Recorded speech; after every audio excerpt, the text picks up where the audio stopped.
concurseiro, fala concurseira, fala OABeiro, fala OABeira. Aqui quem fala é o professor Marcos Paulo Araújo, trazendo aí mais dicas, né, de direito tributário para você que está se preparando para o exame de ordem, né, primeira fase, 29º exame, tá certo? De igual modo, você também que está se preparando aí para as carreiras, né, fiscais, preparando para tribunal, né, preparando aí para aqueles concursos, né, ISS, ICMS. Dentro em breve aí nós já teremos o concurso para auditor, né, lá do município de Aracaju, tá certo? Essa dica é importante para você e sobretudo também você que tem interesse, né, em estar se atualizando aí no mundo do direito tributário, tá certo? Mas antes de mais nada, eu quero pedir a você encarecidamente para que você possa, né, ajudar e, sobretudo, clicar aí, né, se inscrever no nosso canal. Conforme você pode observar aí na tela, nós temos aqui, ó, o canal no YouTube, tá certo? Prof. Marcos Paulo Araújo, né, o nosso canal aqui onde você assiste essas dicas. Não se esqueça aí de clicar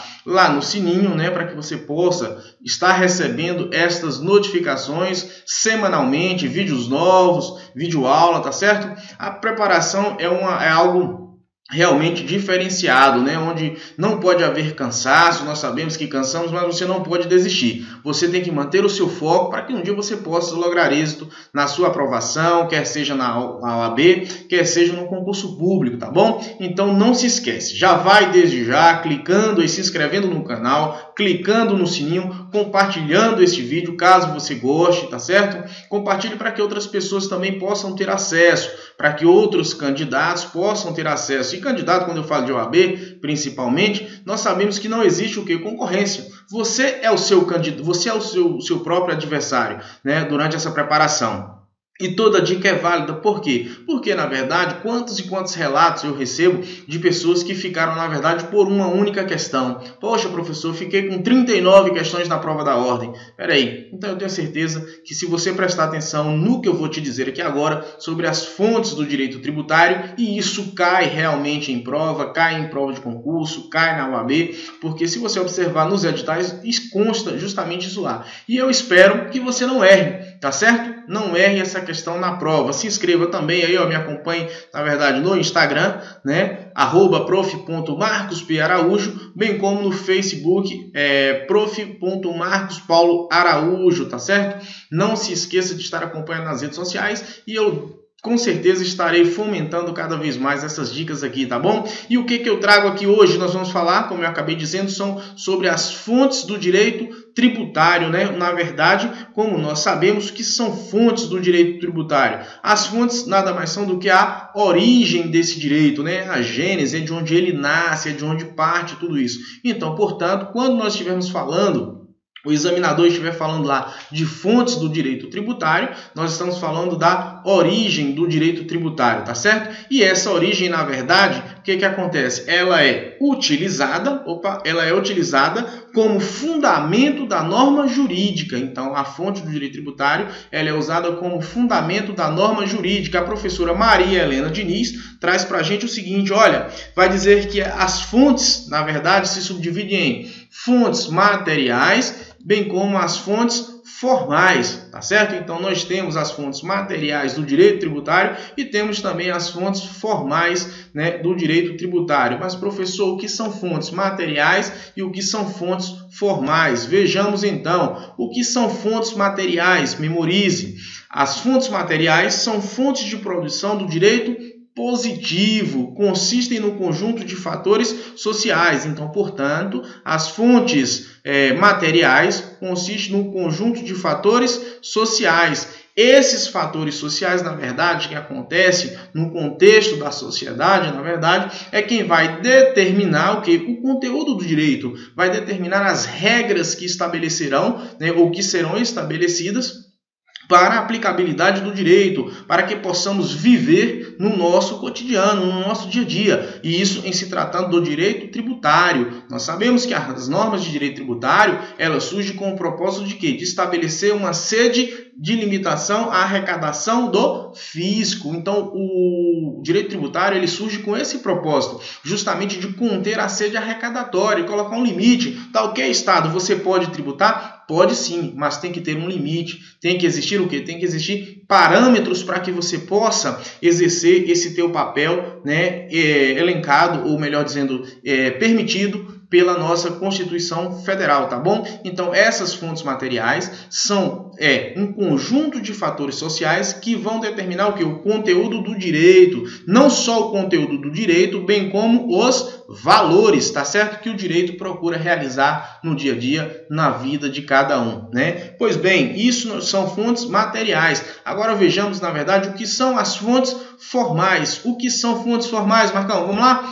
Veja bem, são fontes formais, são os fundamentos de validade da ordem jurídica, fundamentos de validade da ordem jurídica. Então, portanto, as fontes formais são aquelas fontes que, na verdade, traçam as diretrizes, né, as normas em si. Por isso que eles falam aqui, são fundamentos de validade, porque elas nascem de um contexto formal, já pré-estabelecido na Constituição, que tem uma forma, que tem uma solenidade a ser descrita, tá certo? A ser trabalhada, para que ela possa ser exercida. Então, as fontes formais, elas partem de um contexto mais formal, é aquela que, de fato, emana do próprio legislador. E a fonte formal, na verdade, as fontes, elas vão se subdividir em duas, tá certo? Então, portanto, nós temos as fontes formais, que são as fontes formais estatais, e temos também as fontes formais não estatais. Então, percebam que no direito tributário, né, nós temos as fontes formais estatais e as fontes não estatais. Nós vimos que as fontes materiais são um conjunto de fatores sociais, são fatos que acontecem no meio da sociedade para que chegue nas fontes formais, que são aquelas que emanam da própria legislação, que tem uma solenidade a ser cumprida. Estas fontes formais, por sua vez, se subdividem em fontes estatais e em fontes não estatais. Vejamos, então, quais são as fontes estatais. Nós temos a legislação, a primeira delas aqui, é a legislação, tá certo? A segunda, a jurisprudência, tá ok? A terceira, as convenções internacionais, né? E a quarta, nós temos as normas dos grupos sociais, também é tida como fontes formais estatais. A legislação, aquelas que são emanadas aí da Casa Legislativa, né, pelas câmaras de vereadores, pelas assembleias legislativas, bem como pelo Congresso Nacional, né? E temos também a jurisprudência, que nada mais é, como nós já vimos no nosso curso, a decisão reiterada, né, sobre casos semelhantes pelos tribunais. Isso é o que nós chamamos de jurisprudências, as convenções internacionais celebradas aí pela República Federativa do Brasil. E quem faz essa interação, na verdade, é a União. Mas a União ela é um ente jurídico, é um ente, né, de direito com personalidade jurídica interna, de direito público, mas interno. Então, na verdade, quem representa o Brasil lá fora é a República Federativa, é quem de fato tem a soberania para celebrar essas convenções internacionais aplicáveis ao direito tributário e as normas dos grupos sociais, tá certo? Pois bem, indo um pouquinho mais além, né, nós temos as fontes formais não estatais. O que são essas fontes formais não estatais? Os negócios jurídicos, né? Porque o negócio jurídico, aquele que é celebrado entre as partes, tá bom? Tem os seus valores pré-estabelecidos no ordenamento jurídico? Tem sim. Nós sabemos que esses negócios jurídicos têm o quê? Possuem uma certa restrição, eu diria assim, no que diz respeito à aplicabilidade do direito tributário, tá bom? Então, as normas, os acordos celebrados entre os particulares têm uma certa restrição no que diz respeito à aplicabilidade do direito tributário, né? Não ponderando ou não prevalecendo em determinadas vezes, né? Determinados negócios jurídicos sendo celebrados por via das vezes, geralmente quando nós falamos lá em planejamento tributário, desde que ele não poderá ser entendido como fraudulento ou não, enfim, não vai adentrar nessa parte. Mas os negócios jurídicos, né, eles são celebrados entre as partes e emanam aí, né, de fontes não estatais, tá bom? Via de regra, aplica-se muito no direito privado, tá bom? Pois bem, uma outra fonte não estatal que nós temos são os costumes, né? No Brasil, nós sabemos, nós não aderimos muito a esta fonte costumeira, né? O direito consuetudinário, o direito dos costumes. Isso prega-se muito lá na Inglaterra, né? Onde a Constituição inglesa, por exemplo, é uma constituição, como eu diria para vocês,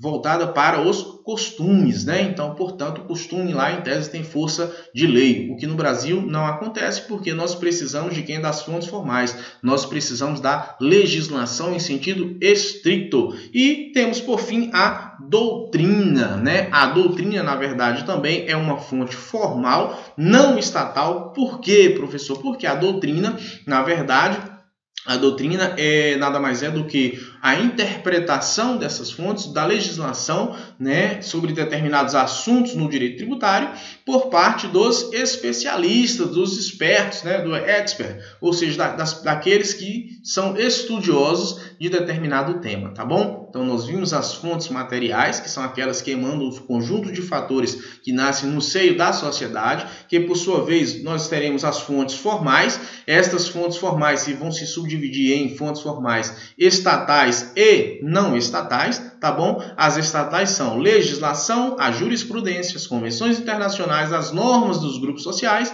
e as fontes não estatais são aquelas estabelecidas através dos negócios jurídicos, principalmente entre os particulares, bem como os costumes, como eu citei para vocês, a Constituição da Inglaterra, porém aqui no direito brasileiro nós não aplicamos, né, o costume, e a doutrina. A doutrina também, por sua vez, é uma fonte formal não estatal. Por hora, o que eu queria dizer para vocês é isso daqui. Peço mais uma vez que clique no sininho, se inscreva no canal, deixe aí o seu comentário se você gostou, compartilhe para que outros OABeiros e OABeiras possam ter acesso a esse conteúdo. Beijo grande, fui e até a aprovação. Até lá!